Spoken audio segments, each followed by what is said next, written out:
From the Sunshine State, this is Tampa Bay's Tan Talk.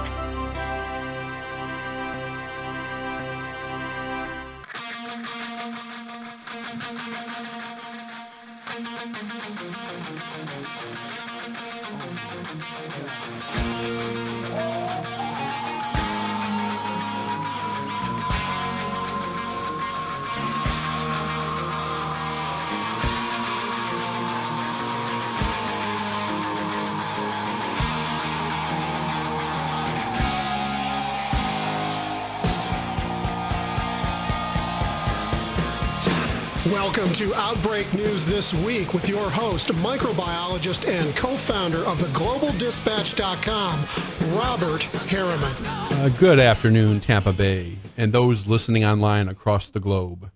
This is your source for all the news about worms and germs. This is Outbreak News This Week, a radio arm of the GlobalDispatch.com. I am your host. My name is Robert Harriman. Bill, are you monitoring the news in there? Over. Anything new on the Malaysian airline missing plane? No. Are you going to tell me that there might be something microbiologic in the crash of the plane? No, not at all. Just looking for an update. I did cover the story this morning on the GlobalDispatch.com. I know that it's up and down the wire right now. Yeah, and the Vietnamese Air Force has seen some oil streaks in the South China Sea, so they're continuing to search for that. And I just want to say the thoughts and prayers of the Global Dispatch Outbreak News Radio team go out to the families and loved ones of the passengers and crew of the Malaysia Airlines flight that went missing. I want to say it's a very special day in our household. Happy birthday to my beautiful wife, Maria. I know you got to work today, baby, but make the best of it, and love you very much. And I also want to encourage you to visit theGlobalDispatch.com. My partner in crime, Brandon Jones, has done some pretty significant interviews in recent weeks, and I encourage you to go check them out. The newest one is... if you're a John C. McGinley fan, he does an interview about Ground Floor. You may remember him from Scrubs. He was Dr. Cox. And my personal favorite role of his, which was he was one of the Bobs on Office Space. He also did an interview recently with Jesse Ventura. So he's doing some great work. The Global Dispatch is so proud of him, and kudos to Brandon. Okay, what are we here for? Bacteria, parasites, fungi, and viruses. And let's take a look at some of the stuff we're going to be doing today on Outbreak News This Week. First of all, I have a couple of brilliant scientists on the show today. In fact, they're both returning guests to the show. I'll have Dr. Peter Hotez on at about 12:15, and we'll be discussing leishmaniasis in Syria, among some other topics. And at the bottom of the hour, a good friend of the show, Dr. Vincent Racaniello, and we'll be talking about some virology stories and analysis with Dr. Vincent Racaniello. Looking at some of the top infectious disease news stories from the GlobalDispatch.com during the past week. Well, I went ahead and did a little story on a study I found very fascinating, and it got quite a bit of attention on social media. And it was about dog meat and rabies. Now, it's not likely that dog meat is part of your diet. However, it is in several countries. And there's a serious life-threatening risk to consuming dog meat or butchering the dog meat, according to an interesting study. In the Abia state of Nigeria, dog meat is part of the traditional diet. However, what researchers found was about 5% of the dogs they were using for consuming were positive for rabies on very, very accurate testing, which is creating a danger for both the people that handle the meat, the butchers, and if it's not cooked properly, of course, those that consume the meat. One of the fascinating parts of the study was that none of the butchers in the study were ever previously vaccinated against rabies, though about 95% of them had been bitten during the course of the slaughtering. Instead of getting the rabies prophylaxis, which we are all familiar with here in the United States, the majority of the butchers sought traditional methods of treatment, using traditional leaves, the teeth of the offending dogs, which is burnt to ashes, mixed with native gin, and given to the victim to drink and vomit, while the rest is applied to the site of the bite. So very fascinating study there. Check that out at theglobaldispatch.com. You can put in the keyword rabies, and you should be able to find it very rapidly. Over in Cambodia, they have reported their 6th case of H5N1 avian influenza in a toddler over there in 2014. And unfortunately, the child did die from this rather lethal virus. Last year, of course, Cambodia led the world by a large margin in avian influenza H5N1. And an interesting comment from the Cambodian health minister, Dr. Mam Bunheng, said, avian influenza H5N1 remains a serious threat to the health of all Cambodians, and more so for children, who seem the most vulnerable and are at high risk. Children often care for their domestic poultry by feeding them, cleaning pens, gathering eggs. Children may also have closer contact with poultry, as they often treat them as pets, and also seem the most vulnerable and are high risk because they like to play where the poultry are found. He urges parents and guardians to keep children away from sick and dead poultry and to prevent them from playing with the chickens and the ducks. Okay, our first guest is on. And let me go ahead and give you a little quick introduction. The founding dean of the National School of Tropical Medicine, Dr. Peter Hotez, wrote a couple of interesting articles recently, and I wanted to talk to him about them. One is about the parasite that most people who are not in our profession or in the military probably never heard of, leishmaniasis. And the other is about a mystery disease that's killing young Central American men. Joining me on the phone now is Dr. Peter Hotez. He's the president of the Sabin Vaccine Institute and the founding dean of the National School of Tropical Medicine at the Baylor College of Medicine. Good afternoon, sir, and thanks for coming on today. Hi, thanks for having me. Thanks for coming on again, as a matter of fact. Let me steal the first line of your article published in the Huffington Post late February. And it says, one of the least known consequences of modern conflict in the Middle East and East Africa has been the widespread devastation that results from the tropical infection known as leishmaniasis. As most people who watch the news, we see the carnage of war and other conflicts in the Middle East. However, this is an unseen threat, and it's ignored by most media. So, in the simplest possible terms, Dr. Hotez, what is leishmaniasis, and what's going on in Syria and those other countries of conflict concerning leishmaniasis? Well, thanks for asking. So I like to sometimes call leishmaniasis, as I do several of these neglected tropical diseases, the most important disease you've never heard of. This is, when you think of the consequences of war and conflict, not many people give adequate thought to some of the outbreak of diseases that can happen, but people are aware of the problem of cholera, for instance, which will often happen after calamities such as the earthquake in Haiti. But almost no one has really heard of leishmaniasis, but yet it now ranks as one of the most important, if not the most important, diseases arising in the setting of war and conflict in all modern wars. And I'll give you two examples. One of them is what happened during the war between North and South Sudan, the Civil War, where you had, during the 1980s, where you had people fleeing the conflict and heading towards refugee camps along the border with Ethiopia. During this period, there was malnutrition, and a lot of exposure to the bites of sandflies. So leishmaniasis is a parasitic infection that's transmitted by sandflies.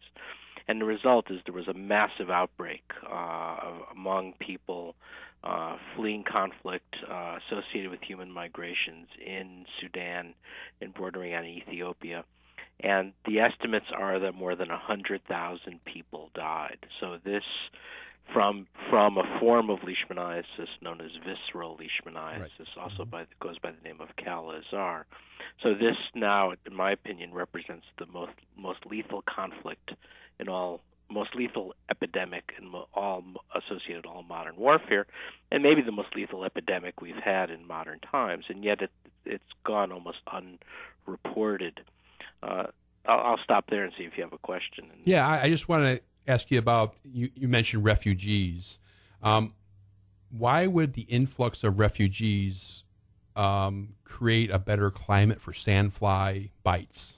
That's a good question. So it's more of a consequence that when people are fleeing conflict zones and therefore sleeping outdoors, sleeping under conditions of exposure, they're susceptible to the bites of sandflies. And this is not unique to refugees. So, for instance, when our troops went into Iraq and later in Afghanistan, and they were so, for instance, when a lot of our U.S. troops were bivouacked in Kuwait and in Iraq during the invasion to get Saddam Hussein out, they were also massively exposed to sandfly bites, and they were exposed to this infection, although it was a different form of the infection, only associated with skin lesions. But I'll come back to that in a minute. But in terms of the visceralizing form, Kala-Azar, that killed so many people in Sudan, this is a disease that produces a leukemia-like illness where it destroys the liver, the spleen, and the bone marrow, and makes people unable to fight infection. So if somebody were to come with the Kala-Azar visceral leishmaniasis to the U.S., they usually get misdiagnosed as having a leukemia because many physicians are not aware of this disease. But it had devastating consequences. We've seen it again now in Syria. So Syria has always battled leishmaniasis, but a different form of the disease associated with disfiguring ulcers on the skin. And the locals call it Aleppo evil, referring to the one of the major cities in Syria. Now, with the civil conflict there, again, you have a breakdown in public health infrastructure. People fleeing conflict, people are exposed to sandfly bites.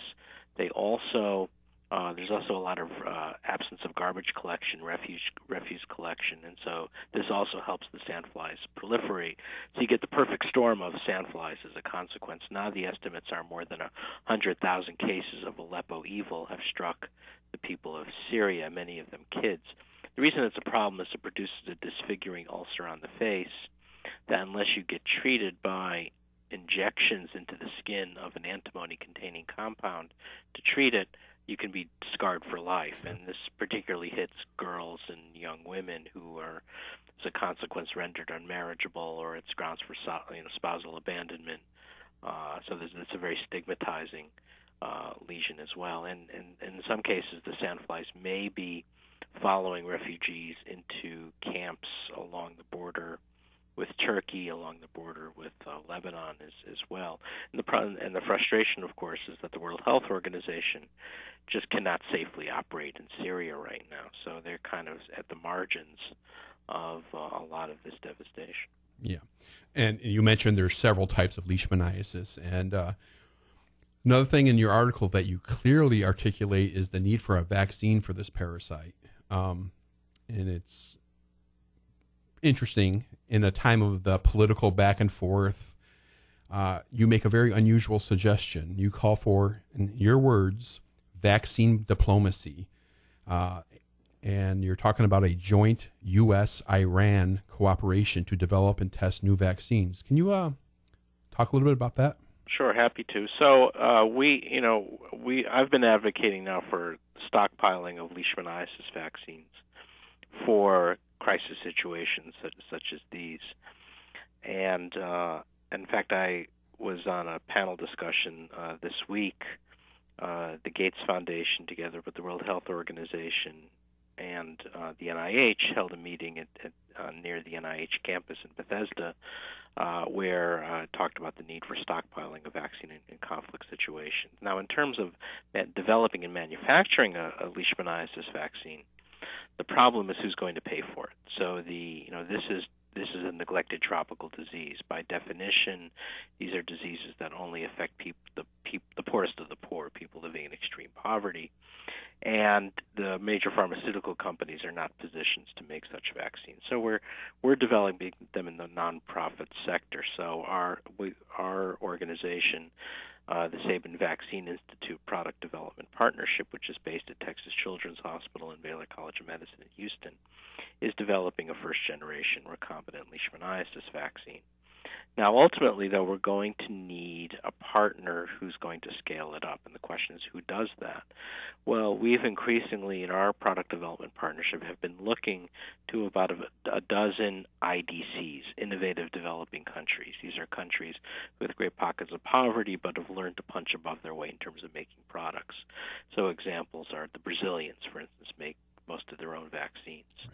The Mexicans now make vaccines. But in the Middle East, there's limited abilities, but one of the countries that can make vaccines are the Iranians. Have had some interest and success at trying to develop some prototype leishmaniasis vaccines, including places like the Institut Pasteur in Tehran and others. So I've been advocating for why aren't we partnering to work on this together, share knowledge, best practices, and work together to make a vaccine.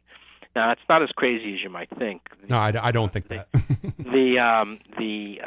Many people don't realize that the oral polio vaccine that we all took as children was developed as a Cold War collaboration between the United States and the Soviet Union. Right.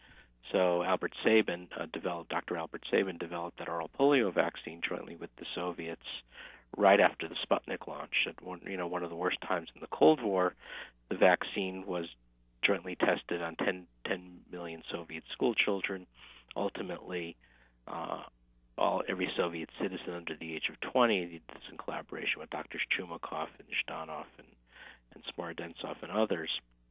And that were the studies that led to licensure of the oral polio vaccine. So as an example, how two countries could put aside their ideologies for purposes of making a life-saving product. This is not taking any business away from the pharmaceutical companies. They're not going to go into leishmaniasis vaccines anyway. Right. It seems to me that this is a reasonable place to begin. I mean, now there's a lot of political hurdles to trying to prevent that, but we're now engaged in some interesting dialogues with partners to see if we can make this happen. The thing that's very important, I think, is not to try to do this by going through the back door. This has to be done in a very open and transparent manner with the full cooperation of both the U.S. and the Iranian governments. And that's not an easy one, but something we're working towards. No, I think that's a fantastic idea, and vaccine diplomacy certainly would break down some of the barriers, I believe. Right. Yeah. And you wrote another article, a little bit older. You published it on the PLOS blog back in January.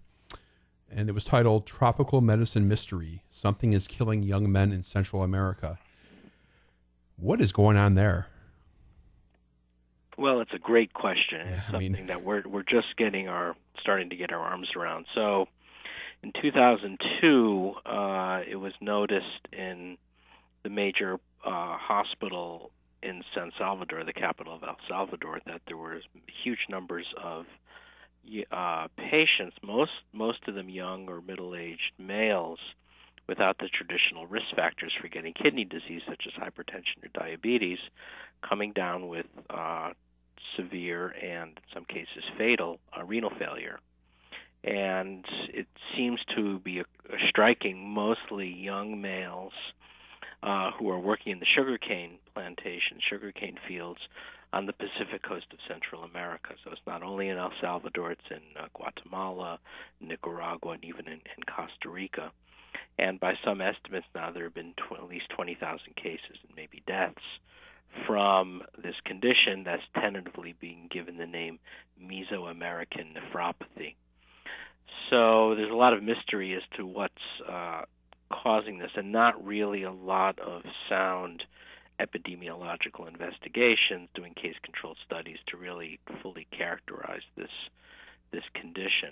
And then there's a lot of controversy as to about what might be the etiology, the cause of it. There's been a number of theories thrown around, among them that it's severe dehydration combined with a high fructose diet, which rings hollow to me, because people have been getting dehydrated in the sugar cane fields of Central America for the last 500 years, beginning with the Middle Passage of the Atlantic slave trade. So to me, that doesn't make a lot of sense. There's been theories about heavy metal poisonings or some toxin in the environment. That's a possibility. We've been suggesting that there's some possible infectious etiologies that could be looked at, such as a hantavirus or leptospirosis, or one of our faculty at the National School of Tropical Medicine, Christy Murray, has found that West Nile virus is linked to chronic renal disease, and a high percentage of people who get infected with West Nile virus go on to develop renal disease and even renal failure. So we're interested in looking at that as well. So we're hoping to get involved in investigating this outbreak. It seems to be a good fit for our National School of Tropical Medicine to get involved with that. Dr. Hotez, I only got a couple of minutes left, and since we don't know the etiology of this problem, I mean, what can be done at this point? Well, I think what looks to me that's happening, and again, this is just from somebody on the outside looking in, it seems to me that efforts are not being all that well coordinated. We need to have active involvement of the Pan American Health Organization. I would think our Center for Disease Control and Prevention needs to be actively engaged, together with a community of academic scientists and reference laboratories to make this all happen. It's a good poster child for what a neglected tropical disease is. If this kind of thing were happening, if you had 20,000 people with chronic renal disease all of a sudden in, I don't know, where are you based? Tampa. If you had this happening in Tampa or in Bethesda, Maryland, or you name it, we would never tolerate it as a society. But because it's occurring among the poorest of the poor in Central America, we're now allowing what some people describe as entire widow villages of widows, to appear on the Pacific coast of Central America. And so we need to do a better job. These are diseases that are occurring right in our own backyard. And to me, it's very sad how when you go to Central America, you can fly 3 hours from Florida or Texas, and you can go back in time 300 years. And, sure. And we can't allow that. Well, I like to say these were very fascinating articles. I'll be posting links to the articles on the website. Great. And if you want to learn more about neglected tropical diseases, next Saturday I'll be talking to Dr. Neeraj Mistry from the Global Network about the End 7 campaign, which I know you're familiar with, sir. Right, that's part of our Sabin Vaccine Institute. Absolutely. So I'm sure you'll enjoy speaking with Neeraj. Right. And so I want to thank you, Dr. Hotez, for coming on the show and giving us this sad but real-life information. I appreciate it, sir. Great, thanks. I hope I can come back sometime and give you a follow-up. Oh, absolutely. Thank you, sir. All the best. Let's go ahead and go to the break, and when we come back, I got Dr. Vincent Racaniello. Hi, this is Robert with Outbreak News This Week. When your words mean business, you want to get it right. If your organization produces manuals, reports, grant applications, or newsletters, or if you're a student or academic preparing a thesis or manuscript, consider the professional editorial services of Excel Editing. Visit excelediting.com to see their full line of services and affordable rates. That's XCELL editing.com. Giant microbes are stuffed animals that look like tiny, microscopic organisms, over 1 million times actual size. They're humorous, educational, and fun, and they're available for purchase at the company's website, giantmicrobes.com. Each of the giant microbes is scientifically based on a real microscopic image, which is included with every purchase. Popular favorites include the common cold, brain cell, E. coli, and bedbug. Visit giantmicrobes.com, and you'll find over 100 giant microbes depicting everything from the cells of the body to the philanthropic microbes that make bread and yogurt, to the amoebas and paramecium familiar to high school students, to a broad range of medical pathogens. Giant microbes are very collectible and they make amusing gifts. They're educational. They're a unique expression of sympathy. They are just a lot of fun. Visit Giant Microbes at giantmicrobes.com, GIANTMICROBES, and discover their wonderful world of microbes. As the #1 community for STD dating and support, Positive Singles has been helping people with STDs find love and support since 2001. There are over 800,000 anonymous active members now, with over 120,000 conversations per day. Positive Singles takes its members' privacy very seriously. No one is required to submit any information they are not comfortable with. Positive Singles offers many unique features to help STD singles find love and support. Some of these features include a live STD counselor, an abundance of STD treatment stories, and many more. Join for free to find out why the world turns to us. Visit positivesingles.com. The following is an important health update from Passport Health of Tampa Bay. Did you know that influenza is the 6th leading cause of death in the United States, killing approximately 36,000 people annually? Most Americans do not receive a flu shot each year. This includes less than half of all healthcare workers. The Centers for Disease Control and Prevention recommends that school-aged children be vaccinated yearly. Getting the flu means missed time at work, with production losses estimated in the millions of dollars annually. Passport Health of Tampa Bay offers corporate on-site flu clinics, along with individual vaccinations. Contact Passport Health of Tampa Bay today to schedule your on-site flu clinic. Keep your employees healthy and productive. Call 813-969-3757. That's 813-969-3757. Or visit them online at www.passporthealthtampa.com.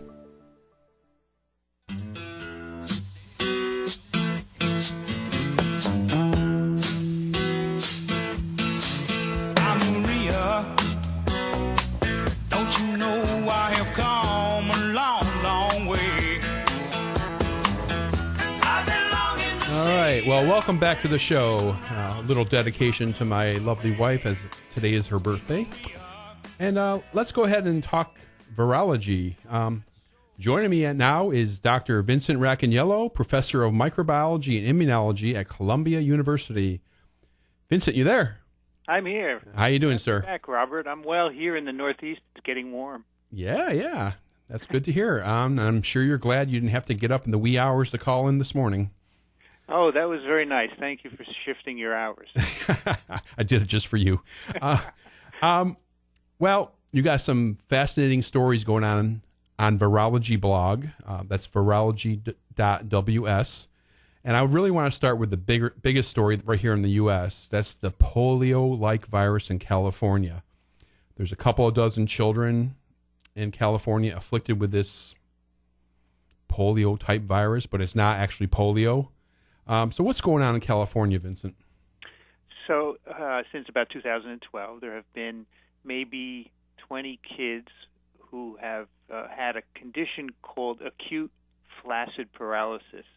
So that is a kind of paralysis that comes on pretty quickly, and your legs or arms get flaccid. You can't move. They don't get stiff, which is some other type of paralysis with other causes.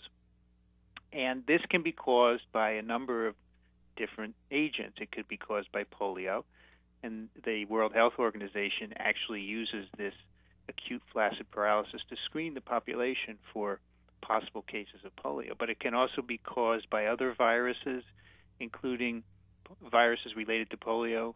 It can be caused by completely different viruses, bacteria, and even non-infectious causes as well.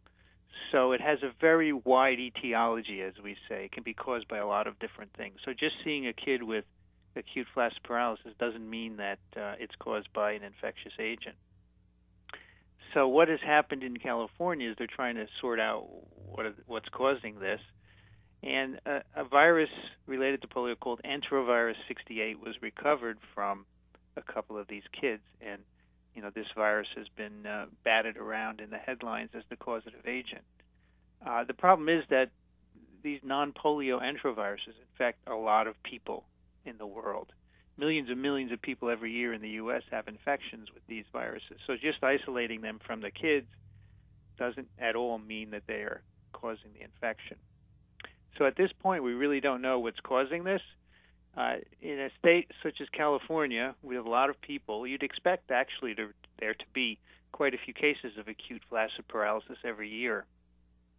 So this is really nothing out of the ordinary. I'm not sure why it's even received the kind of coverage it has, because, in every state you see these, and most of the time you never know what is the cause. So I think part of the appeal has been polio-like, because, Sure. we're almost eradicated of polio, and the idea that it might be back, I guess, is appealing to the headlines, but I don't think that's the case at all. Well, that's good to know. But I did listen to your podcast, the most recent one about a week ago, This Week in Virology, and one of your guests suggested, and I'm paraphrasing here, that this may cause doctors to start testing more for the enterovirus 68 and essentially manufacture an outbreak of something that's already been there all along. Right. Yeah, what are your thoughts on that? Yeah, so I'm not sure that that'll happen. And these kind of testing would have to be done by a hospital virology lab or a state lab or a clinical lab that knows how to test for the virus. And what they would find is probably a lot of incidents where people have this virus, because it's very common. It's a common respiratory pathogen. It will cause this common cold. It's not really known to cause neurological disease. So I can't see it really being responsible for any sort of acute flaccid paralysis. So you might find it more often, but I don't think that's going to mean anything. Yeah, and so I'm pretty sure I know the answer to this next question, but you were talking about the media picking this up. And one article I read, this is the title of the article, is Outbreak of Polio-like Disease Statistical Noise or a Looming Threat? Yeah, I mean, so I talked to a friend of mine at the CDC, and he said this is what the normal level of acute flaccid paralysis that you would expect. So it's really nothing unusual, and he wasn't sure why it was getting so much attention. Yeah. All right. Well, let's go ahead and move on from this. By the way, since I did bring it up, This Week in Virology, I would encourage you to check that out, listeners, to check out This Week in Virology podcast. They can be found on virology.ws. And not only are you going to get all kinds of fantastic virology analysis, information, but if you've never heard virologists sitting around making jokes, the humor is just knee-slapping funny. So I encourage you to check it out. Let's move on to another topic. Okay. It looks like the connection between the Middle Eastern Respiratory Syndrome coronavirus, or MERS, in humans and the dromedary camels has been further cemented. What did researchers find, Vincent? So previously, antibodies to the Middle Eastern Respiratory Syndrome coronavirus, MERS coronavirus, had been found in camels in a number of Middle Eastern countries. And this was a brand new study carried out by Ian Lipkin and his colleagues, who also happens to be at Columbia University. And they sampled camels all over the Kingdom of Saudi Arabia. So they took blood and they took nasal swabs from camels all over the country, and they looked for antibodies to the virus, which is, of course, a sign that the virus has at one time infected the animals. And what they found was a widespread antibody presence in these animals all over the country, in every area that they sampled, and again, all over the Kingdom of Saudi Arabia. And the seropositivity, in other words, the number of camels with antibodies to the virus, ranged from, overall, it was 74%, 150 positive animals out of 203 that they sampled.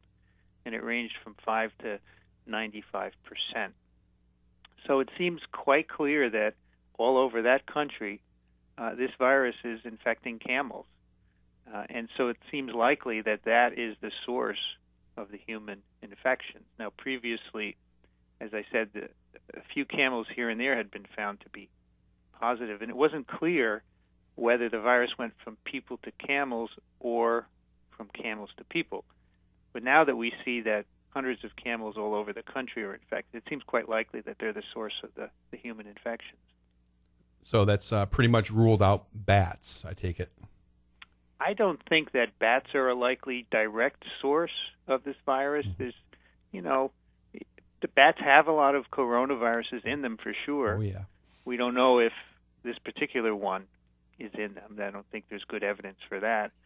But there isn't a lot of contact between bats and people in general. It can happen, but I think, we've had over 180 cases so far. I just don't think that those are from bats to people. So the consistent finding in camels, in dromedary camels, of antibodies, and I should say also in this paper they found the viral nucleic acid present in these animals. Mm-hmm. And I did a podcast with Lipkin and his colleague Thomas Briza, and they told me that they have actually isolated virus from nasal secretions of the camels. So I think it's quite clear that it's in camels and it's probably going to people. Yeah, that was a fascinating study that definitely starts pointing us in the right direction, I believe.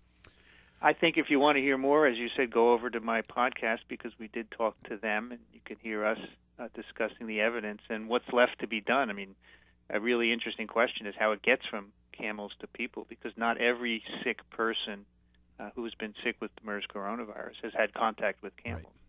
Yeah, and like I said, you can visit Dr. Racaniello's blog at virology.ws, and if you look at the right-hand sidebar, you'll see our podcast, and there's several of them, and This Week in Virology, TWIV, is one of them. Now, something that did make a lot of headlines this week also was a rather large virus found in Siberian permafrost. Obviously, I have no clue what this thing is, so what's going on with that, Vincent? Oh, this is an amazing study, Yeah. which was done by a group in Marseille, France, and this is a group that's previously been isolating other giant viruses like Pandora virus and Mimi virus. And what they did is they took a core sample from Siberia, which was taken in 2000 from 30 meters down below the surface. And it was radiocarbon dated at being about 30,000 years old. And they simply thawed it out in the lab, and they infected some amoeba cells that they're growing in the laboratory. And lo and behold, a virus grew out, which is huge. It's you can see it in the light microscope. Right. And they called it Pithovirus sibericum. And this thing is 1.5 microns long. So that is bigger than some bacteria. It's bigger than Pandora virus, which was thought to be the biggest virus ever isolated. And the neat thing is, it's the oldest virus that infects eukaryotic cells. Those are cells that we all have. That's ever been discovered. 30,000 years old. It's been frozen, and it's still infectious. That's really the amazing part about this. Now, you say, so at some time, was this a human pathogen? Is that what you're saying? It's unlikely that this was actually or ever was a human pathogen. It's just a virus that happens to be there, but it's, we don't know what the natural host is. They found that it can grow in amoeba. Yeah. So it obviously has an amoeba are eukaryotes, and so this is the oldest virus that can infect eukaryotes, as opposed to, say, viruses that infect bacteria. Right. Well, that's quite a finding. Let me ask you, since you're up there in New York, what on earth is going on in the United States right now with measles? Well, there are pockets of people who don't get immunized, and so we have viruses always introduced into them, because in other parts of the world, so especially in the UK, there are lots of people who don't immunize against measles, and the virus is circulating there. It's also in many parts of the world where immunization hasn't been as good as it should be, and that virus makes its way to the U.S., and therefore we have outbreaks. And so, this is a completely preventable disease, so it's unfortunate because it can be lethal in children, as you know. Yeah. Yeah, it's just, I know there's a lot of measles being transported from the Philippines outbreak, and it's hitting up a lot of areas of the United States and Canada and Australia, and it's just I mean, 14 years ago, we practically had it eradicated in this country. Yeah. Yeah. So a couple of recent cases in Boston, right? Yeah, Boston. Yeah. So it's just. there are always going to be people who are not immunized in any country for any virus infection, but when you start getting big numbers, then you're going to have outbreaks like this. Sure. And so the best thing people can do is immunize their kids. I know there's a lot of suspicion and fear about vaccines in general, but this one is really safe. And as I said, it is, again, you can prevent measles. There's no reason for any kid to get measles and get very sick and possibly die from it. Right. All right. Well, let me just do one more thing. I want to go back to Virology blog, and I found this article very interesting because I agreed with it 100%. Back in the 90s, I used to teach medical technology, and you wrote an article about how to give a great lecture. Get rid of the notes. Know your topic inside and out. Is there anything you want to say about that? Yeah, so I teach a virology course to undergraduate students at Columbia University, and have about 180 students every spring semester. So we're teaching the course right now, and I've never in my career, except for at the very beginning, used notes. I just stand at the front of the room, I walk around, I show slides, and I talk from just off the top of my head, basically. Right. And I can look at the audience, and they can look at me, and they see that I'm engaged. And I know a lot of my colleagues use notes, and I've had many complaints from students over the years. He or she, they don't know what they're talking about. They lose their place. They look at their notes, and that doesn't inspire confidence in the students that you're teaching them something that you really know. So if you want to really give a great lecture, there are a lot of things that go into it, but the most important, in my view, is not to have any notes. Have just slides with images on them, and know it well enough to talk from that. If you can't do that, you shouldn't be teaching it. Well, yeah, when I used to teach, some years ago, I did rely on the PowerPoint presentation, but it was like an outline, just so I. Yeah, sure. Yeah, just so I can keep my timing and everything together. But other than that, if you don't know it well enough, you shouldn't be teaching it. No, an outline is perfectly fine. Yeah. And then, you can go from that, or pictures, Right. Images. You show a picture of a virus, you can start explaining what the virus is all about. All that is great, but you need to know it so well that you don't have to refer to anything. Because that's, as you know, if you have notes and you get lost, it's hard to find your place in the notes. You're fumbling it around, and then the students are thinking, does this guy really know enough to tell me about this? Exactly. Well, I encourage anybody out there that's listening, if you're a teacher, I encourage you to check out that article on the Virology blog at virology.ws. Is there anything else you'd like to talk about concerning your blog, Vincent? Well, I regularly write articles about what's going on in the virus world. I have one ready to go up next week about an interesting story on the infectious influenza vaccine, the flu mist, and some experiments that were done in mice looking at what the vaccine might do to bacteria that colonize your upper respiratory tract. So that'll be next week's article, and I encourage everyone to check it out. We have comment sections. People are welcome to go in and write comments, and if I have my time, I go in and I answer them. So we're trying to make it a place to go to find out what you need to know about viruses. Do you write anywhere else?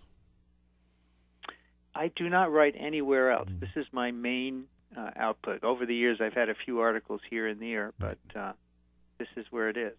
Okay, well, there we go. Virology blog, virology.ws. Dr. Vincent Racaniello, Columbia University. Thank you, sir, and I'll be in touch. Robert, thanks for having me, and have a great day. You too, sir. Bye-bye. Bye-bye. All right, well, another fascinating couple of interviews. I've had a couple of brilliant scientists on today, and I really enjoy talking to these gentlemen. I'm going to go ahead and take a break, and when we come back, we're going to go ahead and close down the show. As the #1 community for STD dating and support, Positive Singles has been helping people with STDs find love and support since 2001. There are over 800,000 anonymous active members now, with over 120,000 conversations per day. Positive Singles takes its members' privacy very seriously. No one is required to submit any information they are not comfortable with.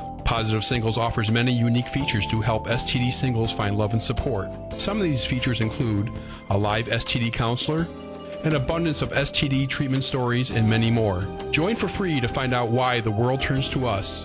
Visit PositiveSingles.com. The following is an important health update from Passport Health of Tampa Bay. Being bitten by infected mosquitoes and ticks can be more than just annoying, especially if you are outside the U.S. These pests can inject dangerous parasites and viruses into your body and can produce rash, fever, vomiting, and many more complicated symptoms. Each year, thousands die from malaria, West Nile's virus, dengue fever, and other insect-borne diseases. Some strains of encephalitis result in the death of 10% or more of the people who contracted the disease. Public health professionals stress the insect-borne diseases that can be controlled and avoided by following common-sense strategies. Contact Passport Health of Tampa to learn how to protect your loved ones and yourself. Call 813-969-3757. That's 813-969-3757. Or online at PassportHealthTampa.com. Are you a medical technologist, microbiologist, a student, or someone who just loves parasitology? Then you need to check out the website Parasites in Black and White. We currently have 3 designs: clean, computerized images of Giardia, T. cruzi, and the blood flukes for t-shirts, coffee mugs, and a whole bunch of other gifts and merchandise. To check out what's available, Google Parasites in Black and White. That's Parasites in Black and White.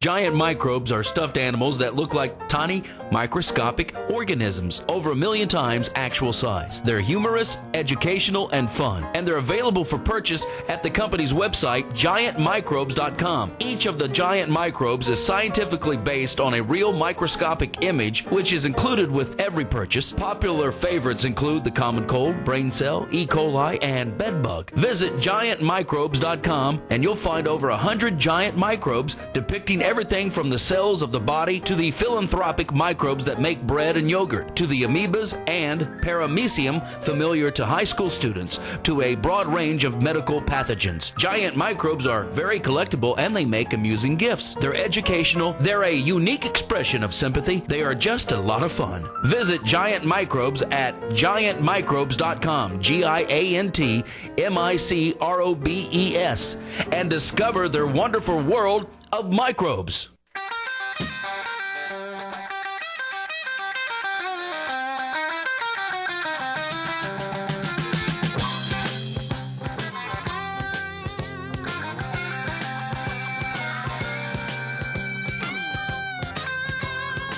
All right, welcome back to the show. This is Outbreak News This Week, and my name is Robert Harriman.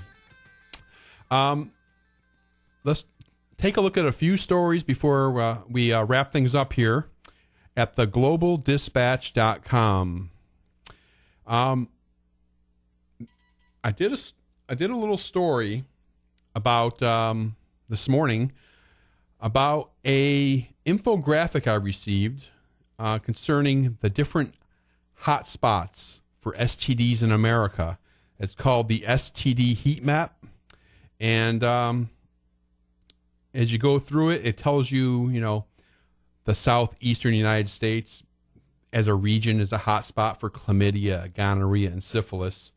As far as states, Mississippi, Louisiana, Georgia are examples of states that have higher rates of STDs per 100,000 people. But one thing that really stuck out to me was the metropolitan area of Memphis, Tennessee. And according to the data they provided, which is through the Centers for Disease Control, they were the #1 metro area for chlamydia, gonorrhea, and syphilis in the United States. Concerning AIDS, that was Miami, Florida. But I found that to be fascinating. I'd encourage you to check that out at theglobaldispatch.com. It should be right on the front page. Memphis, Tennessee, the hotspot city for chlamydia, gonorrhea, and syphilis. I just got off the phone with Dr. Vincent Racaniello. He's up in New York City, and one of the questions I asked him was, what's going on with measles? Well, New York City Health Department yesterday came out and said they have a measles outbreak 16 cases were reported in northern Manhattan and the Bronx. Most of them were pediatric cases and pretty serious stuff. So we've seen outbreaks right now in California, as we spoke a little bit earlier, in Boston, and now in New York City. Other places in New York State have seen cases also. So I encourage you to check out that story at theglobaldispatch.com. In fact, that's our main headline as we speak. Sticking with New York City, the New York City Department of Health earlier this week put out a health advisory concerning a skin infection outbreak caused by a microorganism called Mycobacterium marinum. This is a bacteria that's found normally in the water, and typically people get the infections from cleaning their fish tank and that kind of stuff. You get a cut or you scratch yourself, you may get this little infection. But they're having a little outbreak going on up there due to people handling seafood from different Chinatown fish markets. So you may want to check out that story at theglobaldispatch.com. Mycobacterium marinum, again, like I said, found in the water. It causes, it's not a real super pathogenic infection. However, if you do start getting lesions, papules, nodules on your hands, you want to see your dermatologist or physician. And on that note, I encourage you to go to theglobaldispatch.com for all your news, not just the outbreak news, but politics, world news, movies, television, whatever your thing is, we got it at theglobaldispatch.com. And I also want to encourage you to check out the infectious disease news page on Facebook and just put in infectious disease news and you're going to easily find it.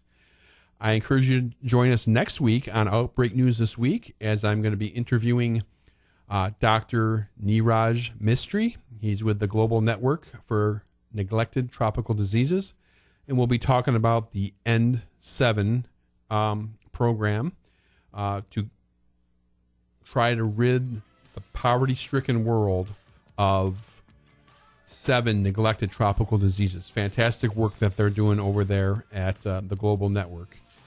And again, I want to say happy birthday to my beautiful wife. Happy birthday, baby. And to everybody else, I will see you next week. Have a great weekend. Bye-bye.